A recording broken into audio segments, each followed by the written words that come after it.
होने वाला बच्चा लड़का होगा या लड़की होगी, इसका निर्धारण पिता के शुक्राणु करते हैं, माने कि पिता करता है।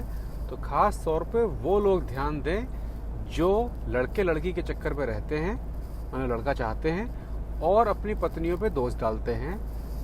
शुक्राणु, जो पुरुष का शुक्राणु होता है, वही निर्धारित करता है कि होने वाला बच्चा लड़का होगा या लड़की होगा। क्योंकि जो माँ होती है, जो स्त्री होती है, वो सिर्फ ग्रहण करती है और जो पुरुष ने दिया है उसी के आधार पर पूरे बच्चे को बनाकर बाहर दुनिया में ले आती है। इसलिए माँ ये निर्धारित नहीं करती है कि लड़का होगा या लड़की होगा। पुरुष के जो शुक्राणु होते हैं उसमें लड़के और लड़की दोनों के लगभग बराबर, यानी कि आधे आधे शुक्राणु होते हैं, आधे लड़कों के आधे लड़कियों के। सारा का सारा खेल जो होता है वो समय का होता है, टाइमिंग का होता है। महीने में एक बार स्त्री, माँ जो होती है, वो अंडा पैदा करती है और अगर शुक्राणु समय से पहले वहां पहुंचेगा तब बेकार है और समय के बाद पहुंचेगा तब भी बेकार है। तो इसमें भी डिटेल्स हम लोग बात करेंगे कि लड़का और लड़की कैसे होता है और गर्भ धारण कैसे होता है, किस तरह का संभोग बच्चे को कंसीव करने, गर्भ धारण करने में ज्यादा सहायक होता है, किस तरह का शुक्राणु ज्यादा बेहतर होता है, उसके बारे में थोड़ी हल्की हल्की बात कर लेंगे और डिटेल फिर आपके सवालों के हिसाब से चलेंगे। लेकिन सबसे जरूरी आप ये समझ लें कि लड़का या लड़की दोनों जो होते हैं वो अलग अलग शुक्राणु होते हैं। दोनों शुक्राणु में मुख्य फर्क ये होता है कि लड़के का शुक्राणु जो होता है वो तेज चलता है, माने तेज तैरता है, और जो लड़की का शुक्राणु होता है वो लंबे समय तक जिंदा रहता है, मतलब कि थोड़ा लंबे समय तक जिंदा रहता है। लड़के का जल्दी मर जाता है। तो जैसे ही वीर योनि में पहुंचता है सारे शुक्राणु अंडे की तरफ भागते हैं, अगर अंडा वहां पर है तो जो लड़के के शुक्राणु होते हैं वो आगे आगे चलते हैं। तो अगर शुक्राणु अंडे के आने से पहले निकल चुके हैं तो जो लड़के वाले शुक्राणु आगे हैं वो कुछ देर के बाद जाकर मर जाएंगे, क्योंकि उनकी उम्र लंबी नहीं है। और जो लड़कियों वाले शुक्राणु पीछे आ रहे हैं वो अंडे तक पहुंच जाएंगे। ये इतना आसान नहीं जितना मैं बता रहा हूँ, पूरी कहानी अभी मैं बताऊंगा इसके बाद में कि कैसे क्या होता है। माँ जो होती है, स्त्री जो होती है, हर महीने एक अंडा पैदा करती है और अगर वो अंडा नहीं पकता है, मतलब कि वहां तक शुक्राणु नहीं पहुंचता है, तो फिर 24 घंटे के बाद में स्त्री उस अंडे को अपनी माहवारी, जिसको मेंस्ट्रुएशन कहते हैं, उस वाले खून के रास्ते बाहर निकाल देती है और फिर अगले राउंड की तैयारी करती है। तो सारी कहानी, जिसको भी बच्चे की चाहत है, सारी कहानी इस कैलकुलेशन की है कि किस दिन माँ का, किस दिन स्त्री का अंडा आ रहा है और उसके 1 या 2 दिन पहले से काम शुरू होता है। तो अभी हम लोग बात करते हैं कि गर्भ धारण जब होता है तो वो कैसे होता है और गर्भ तक वीर्य कैसे पहुंचता है। तो भैया जब इसकी बात करेंगे तो हमको एक हीरो हीरोइन की जरूरत पड़ेगी, उनके बिना तो काम ही नहीं होगा। तो मान लेते हैं कि भाई ये हीरोइन है, इनका कुछ नाम रख देते हैं, नाम रख देते हैं मनमोहिनी, और जो हीरो हैं इनका नाम रख देते हैं निर्मोही। तो जब मनमोहिनी और निर्मोही साथ में मिले और मिलने के बाद उन्होंने पूरा तय कर लिया था कि भाई हमको बच्चे की जरूरत है, और उन्होंने पूरा गणित लगा लिया है कि इस तारीख को माँ का अंडा उपलब्ध होगा। आपकी माहवारी की जो डेट होती है उसके हिसाब से ये तारीख आती है। आप में से किसी को अगर इस तरह के किसी सुझाव की जरूरत है कि कौन सा समय बिल्कुल सही है, तो आप लोग मुझसे संपर्क कर सकते हैं, आप लोग मुझसे कंसल्ट कर सकते हैं। जूम के थ्रू हम लोग बात भी कर लेंगे, लेकिन उस समय को मैं फ्री में नहीं रखूंगा, उसकी मेरी अपनी एक फीस होगी जो मैं अब आपको बताऊंगा अगर आप में से कोई संपर्क करना चाहता है तो वो जो समय होता है उस समय को ध्यान में रख के ये मनमोहिनी और निर्मोही ये लोग साथ में आए, क्योंकि उन्हें एक बच्चे की चाहत थी। अब क्या होता है कि जो पुरुष होता है, पुरुष की जो बच्चा पैदा करने की ग्रंथियां होती है, जो 2 दुमछल्ले होते हैं साथ में होते हैं, उनका सारा खेल होता है। इनके अंदर करोड़ों शुक्राणु रोज बनते हैं और इसके अंदर लगभग 6 मीटर की एक नली होती है। और जब संभोग के बाद में वीर्यपात होता है, इरेक्शन जब होता है, तो उसमें कई करोड़ शुक्राणु एक झटके में बाहर निकलते हैं और वो मनमोहिनी के योनि में जाकर और उसके गर्भगृह में जाने की कोशिश करते हैं। मैंने अपने कॉलीग डॉक्टरों से सुना है कि लड़कियों या लोगों के मन में एक ख्याल और होता है कि जब हमें बच्चे को कंसीव करना है, जब हमें बच्चा पैदा करना है, तो उस समय वीर्य बहुत ज्यादा होना चाहिए। तो बहुत दिनों से लोग रोक के रखते हैं कि जब इकट्ठा रहेगा तो उसमें ज्यादा संभावना रहेगी। ऐसा नहीं है, इसका नुकसान भी होता है, क्योंकि जो एक शुक्राणु होता है उसकी एक उम्र होती है। अगर वो उम्र से ज्यादा पुरुष के शरीर में रुका रह गया तो वो वहीं पे बूढ़ा हो जाएगा। और जो स्त्री के शरीर में पहुंचने के बाद जो युद्ध होता है, उसके अंदर एक बहुत बड़ा युद्ध होता है। करोड़ों शुक्राणु अंदर जाते हैं और 20, 25, 30 ही होते हैं जो अंडे तक पहुंच पाते हैं। तो अगर शुक्राणु मजबूत तैरने वाला नहीं होगा तो वो नहीं पहुंचेगा। इसलिए काफी दिनों का रुका हुआ वीर्य, मतलब काफी पुराना शुक्राणु, मतलब कि 3 हफ्ते पुराना शुक्राणु जो होगा वो इस बैटल को, इस युद्ध को नहीं पार कर पाएगा। इसलिए सबसे बेहतर ये होता है कि हफ्ते में एक बार, कम से कम हफ्ते में एक बार अगर नया वीर्य आता रहेगा तो जो वीर्य होता है उसका जो शुक्राणु होता है वो मजबूत और तेज रहता है। तो आइए हम लोग मुद्दे पर रहते हैं। देखिए, प्रकृति ने हमें, आपको, सारे जीव जंतु को केवल एक चीज के लिए बनाया है, बच्चे पैदा करने के लिए। आपकी नौकरी लगे चाहे न लगे, उससे प्रकृति को कोई मतलब नहीं है, क्योंकि आपको बनाया ही गया है कि आप अपनी संतान पैदा करें, अपना काम करें, खाएं पिए, निकल लें, उसके बाद फिर जो दूसरा आएगा वही ये काम करेगा। तो इसीलिए प्रकृति ने ये जो संभोग है, जो सेक्स है, इसका आनंद जो रखा है वो सबसे हाई है। विज्ञान की दृष्टि में सबसे बड़ा दर्द, शारीरिक दर्द जो होता है वो किडनी स्टोन का पेन होता है, और सबसे बड़ा आनंद जो होता है वो इरेक्शन होता है, मतलब कि वो संभोग के समय का होता है। तो प्रकृति ने वो आनंद दिया ही इसीलिए है कि आप ये काम करें, आगे बढ़ें। उससे पहले शुक्राणु की संरचना समझ लें, उससे आपको बहुत एक आइडिया मिल जाएगा कि कैसे चलता है पूरा हिसाब किताब। देखिए, शुक्राणु के 3 भाग होते हैं। ऊपरी भाग जो ऊपर का कवर होता है, टोपा कह सकते हैं उसको, उसके अंदर पुरुष के, पिता के जेनेटिक कोड होते हैं। 23 क्रोमोसोम्स डीएनए के होते हैं, जो कि बताते हैं भैया इसका नाक कैसा होगा, कान कैसा होगा, दिमाग कैसा होगा, फलाना कैसा होगा, ढिमाका कैसा होगा। तो 23 ये कोड होता है, इंक्लूडिंग एक्स और वाई। एक्स जो होता है वो लड़की के लिए है, वाई जो होता है लड़के के लिए होता है। तो इन एक्स या वाई में से कोई एक इसके आगे के टोपे में होता है। दूसरा भाग उसका पेट होता है। उसके पेट में एक एनर्जी का, समझ लिए कि बूस्टर रखा होता है, एक सेल लगा होता है कि इतनी जो एनर्जी है बस इतना ही इसको चलना, ना इससे वो खा पी सकता है, ना आगे कोई बढ़ सकता है। जैसे एनर्जी खत्म हुई ये मर जाएगा।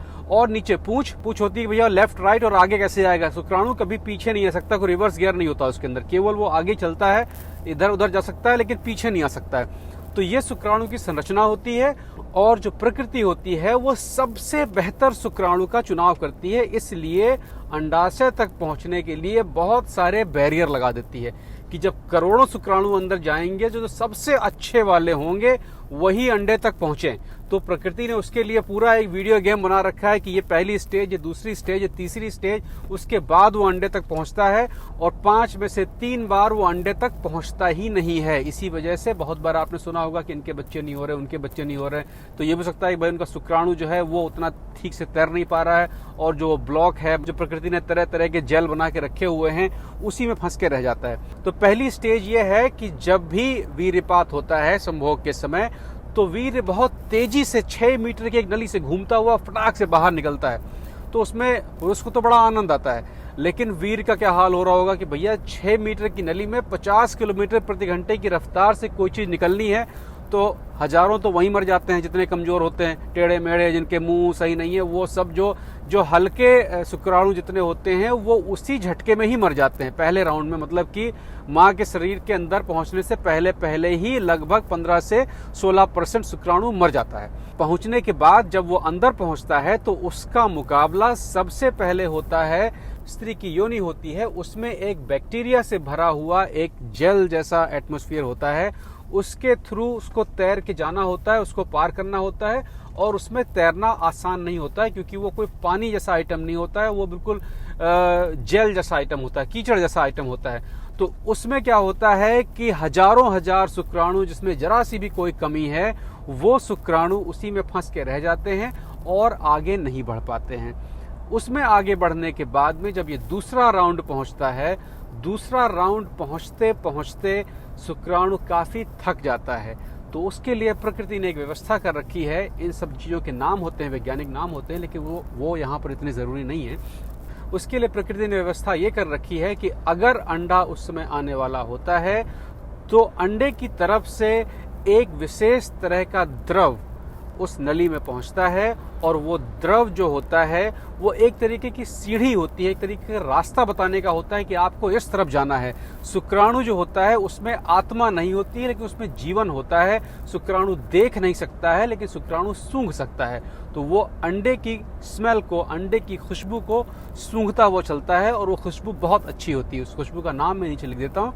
तो शुक्राणु जो होता है वो उस मदद के रास्ते अब उस नली की तरफ बढ़ना शुरू करता है जहां पर अंडा है। लेकिन वहां पर भी प्रकृति ने, अब पहले तो उसने शारीरिक टेस्ट ले लिया कि भैया जो तैर पाएगा वो यहां तक आएगा। अब प्रकृति यहाँ पर टेस्ट लेती है कि सूंघने की क्षमता किसकी सबसे ज्यादा है। तो उसमें क्या होता है कि उस नली में बहुत सारी साइड नलियां भी होती हैं, भूल भुलैया बना दी जाती हैं। भूल भुलैया बनी होती है कि शुक्राणु भूल के उस गली में घुस जाए। अब उस गली का कोई और रास्ता तो है नहीं, वो आखिरी में डेड एंड है, खत्म हो जाएगी वहां पे।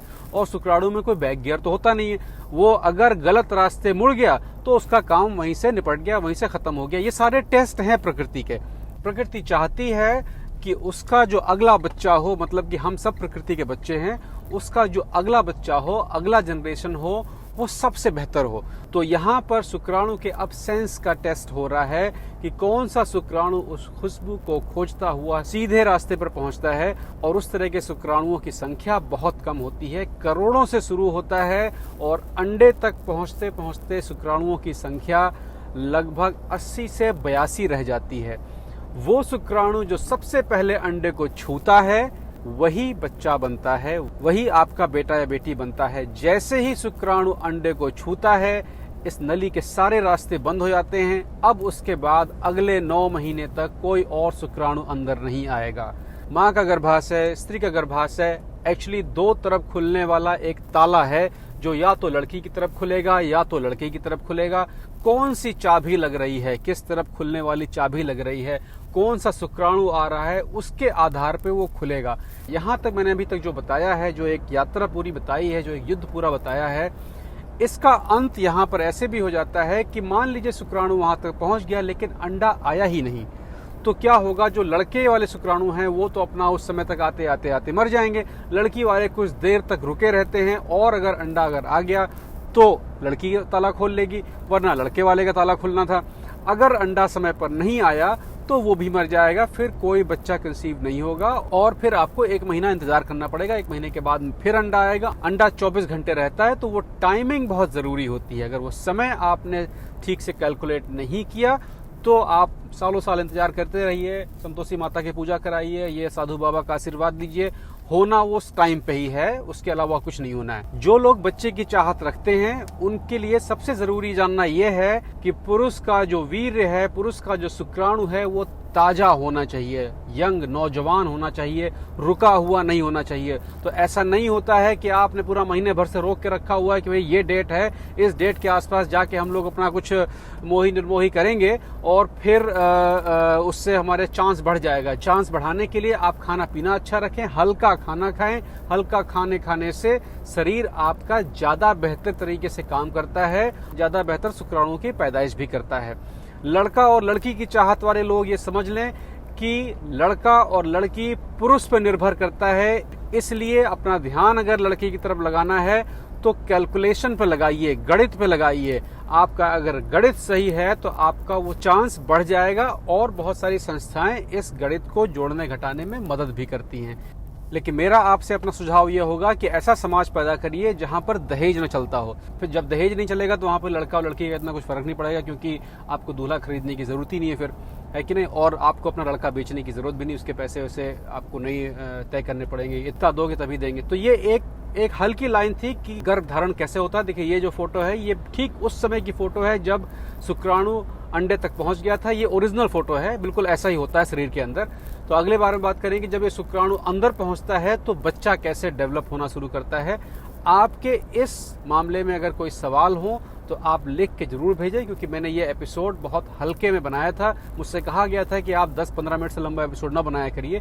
मैं कोशिश कर रहा था कि इसके अंदर खत्म हो जाए, लेकिन आपके जो सवाल होंगे उस सवाल के आधार पे कोशिश करेंगे कि लाइव रख लेते हैं या और कोई तरीके से बात कर लें। और जो लोग अगर व्यक्तिगत सुझाव चाहते हैं, जूम के थ्रू पर्सनल चैट चाहते हैं, तो वो आप मेल करें और हमारे सहयोगी आपको उसकी कॉस्ट वगैरह बता देंगे और आपको सही लगेगा तो फिर हम लोग 1 घंटे 1.5 घंटे के लिए जो भी जूम एक प्रोग्राम होता है, उसके थ्रू लाइव बात कर सकते हैं, तो उस रास्ते पे चलेंगे। अगले हफ्ते जो प्रोग्राम आ रहे हैं उसमें एक खास प्रोग्राम आ रहा है जो मुझे बहुत पसंद है।